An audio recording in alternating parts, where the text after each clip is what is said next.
Hello everyone and welcome back in. Well, today a box arrived. Yes, I know boxes arrive all the time, but this box is a little bit special.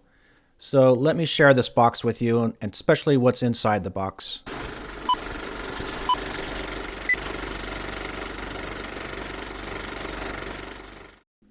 Well, this is not going to be one of those highly produced videos. This is simply an unboxing. I do know what's inside this box here and I'm really excited to get it open.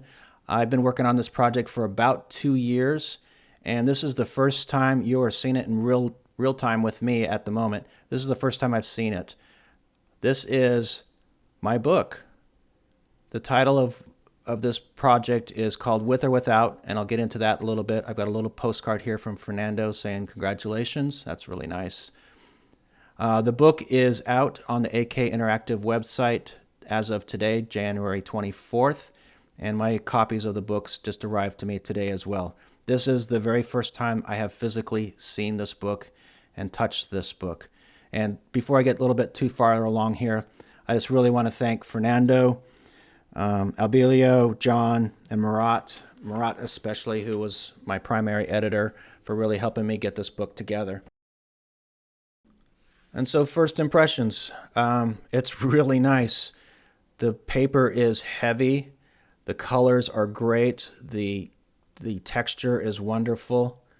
I couldn't be more pleased to have my works being showcased in a book like this with this quality of a publication.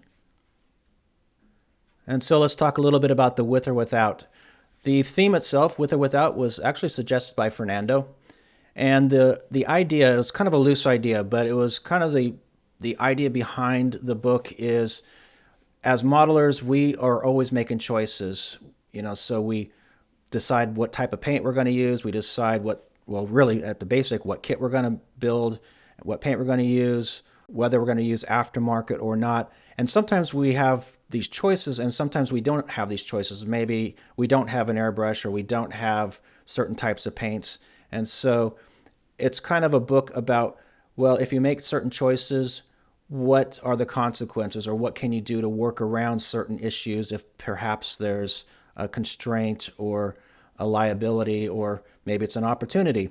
So that's what this book is kind of focused on. So it's kind of a little different take, a little different bent on modeling in that regard. Hopefully there's something there that if you feel like you're stuck, well, yeah, there's a way around it. Let's take a look at some different ideas. As I'm flipping through the pages here, I've got the biography at the beginning, so showing some baby pictures of me and such. It's about the same time the picture of me holding the cat is about the time I started making models.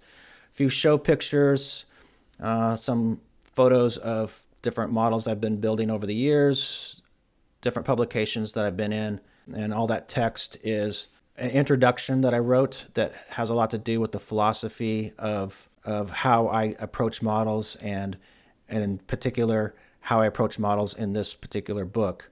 So as we move here, we can see the Hetzer on the page here. This is the Tamiya 148th Hetzer. And the With or Without here is without aftermarket, and one that's totally decked out with a bunch of aftermarket and scratch build. And what are the effects and what are the changes and the differences? So you can see, if you make that decision, what's the final result going to look like? Does it look a lot different? Maybe you don't need to do all this kind of stuff. And that's where I wanted to get down. And then when we get to the Panther here, a funny story about the Panthers simply is I'd prided myself up until this moment where I started working on this book that I'd never built a Panther, a Tiger, or a Sherman. And I was pretty proud of that. I just didn't really necessarily have any interest. But here in this book, I have built 2 of them. The idea here is one without camouflage and one with camouflage. So in this concept, it's the same vehicle, one that's coming through the factory, and then same vehicle a couple of months later that's been camouflaged and saw a little bit of action on the front. And it just allowed me to explore some different ideas in terms of painting and painting techniques.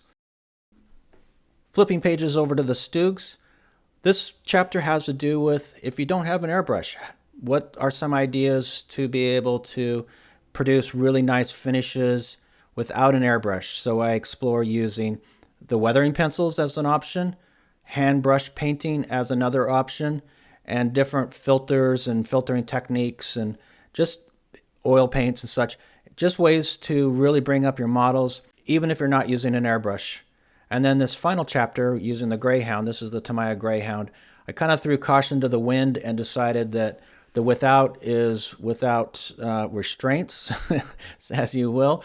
And so this model is, or this chapter is pretty much throwing everything at it. So it's, again, the Tamiya Greyhound, and I used aftermarket wheels. I scratch built some things. I added aftermarket stowage. I added some figures.